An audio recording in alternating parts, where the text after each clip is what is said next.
Y dijo Jehová otra vez a mí: Ve y ama a una mujer amada de un compañero y adúltera, como es el amor de Jehová a los hijos de Israel, aquellos que se vuelven a otros dioses y amadores de los pastelillos de pasas. Entonces la compré para mí por 5 siclos de plata, y un homer de cebada, y un leteg de cebada. Y dije a ella: Muchos días habitarás conmigo, y no te prostituirás, y no serás para ningún otro varón, y tampoco yo contigo, porque serán muchos los días que habitarán los hijos de Israel sin rey, y sin príncipe, y sin sacrificio, y sin piedra sagrada, y sin ephod o ídolos.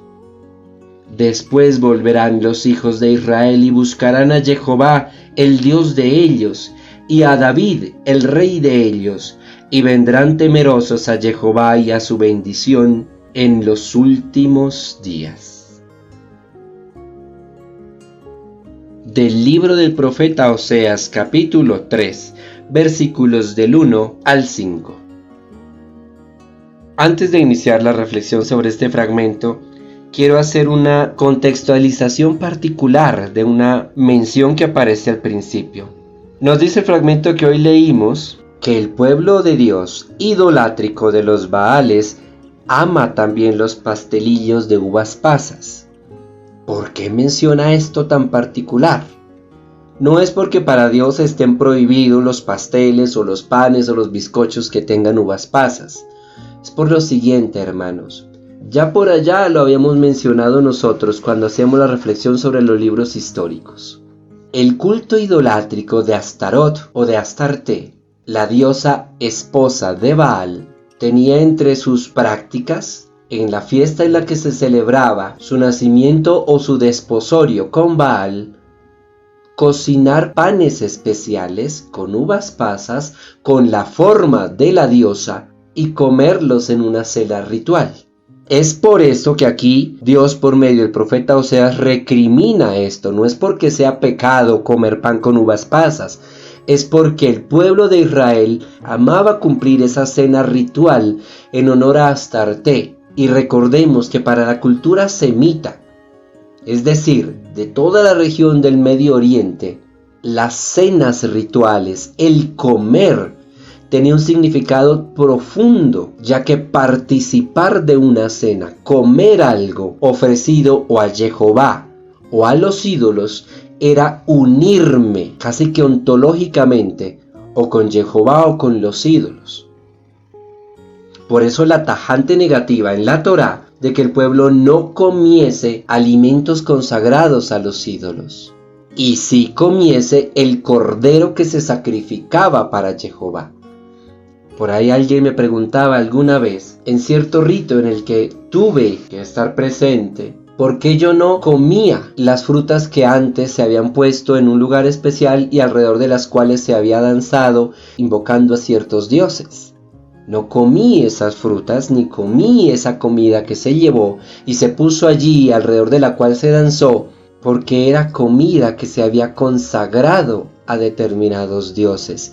Y en el concepto y en la teología bíblica, comer eso es unirme a los dioses a los cuales se consagró ese alimento. Obviamente yo no lo iba a decir en público, ni a hacer gestos en público, sino que en un acto de respeto y tolerancia estuve allí, pero en la libertad de mi convicción de fe no lo comí. Inmediatamente escribí yo en uno de mis estados esa misma noche que respetar las creencias de los otros no significa practicarlas necesariamente. Cierro el paréntesis anecdótico. Hemos proclamado, queridos hermanos, este tercer capítulo completo, un capítulo bastante corto, solo de 5 versículos, no porque estemos, repito, leyendo por capítulos, sino porque lo que en la Edad Media clasificaron como capítulo 3 es una unidad literaria concreta, una idea concreta, y es este nuevo mandato de Dios para con Oseas, que en realidad no se sabe si fue un segundo matrimonio o una segunda mujer de Oseas, o se refiere a la misma que se refería al principio del libro, pero que ciertamente sigue siendo tipo del pueblo de Israel que es infiel, y ya nos lo dice el texto claramente. La particularidad aquí es que el profeta Oseas no tendrá hijos con ella, ni se allegará a ella. Dicho de alguna forma, no se consumará esta unión y la tendrá como en abandono, como castigada sin amarla. Y esto en representación del tiempo que estará el reino del norte sin rey, sin templo, sin culto, exiliado, como en diáspora, en los territorios del imperio asirio, a partir de su destrucción hacia el año 721 a.C.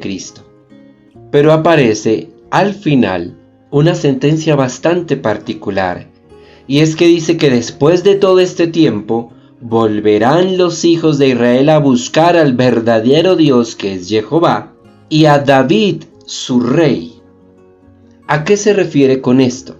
¿Por qué menciona a David si para estas alturas ya había muerto el rey David hacía muchos siglos? Es una especie de recriminación hacia el reino del norte, queriéndoles decir que su verdadero rey es el del reino del sur, que ellos no tienen por qué conformar un reinado aparte con un monarca aparte, que el único rey válido, aunque al principio Dios no quería que hubiesen reyes, es quien sea el monarca del reino de Judá. Y aquí aparece una especie de viso profético del Mesías. En los últimos días, termina el fragmento que proclamamos el día de hoy, el pueblo volverá a buscar a Jehová y volverá a buscar al rey descendiente de David. En el cristianismo es claro que ya, se supone, sabemos quién es ese rey. Cristo, el Rey de Reyes, descendiente de David, Señor de señores, que nos gobernará no como gobiernan los reyes del mundo, sino como Dios gobierna a su pueblo. Hermanos, como consecuencia de la idolatría y la infidelidad del pueblo de Dios que moraba en el reino del norte, ese pueblo quedaría por un tiempo en el absoluto abandono, algo que en el fragmento que meditábamos anteriormente se figuraba como un tiempo de desierto.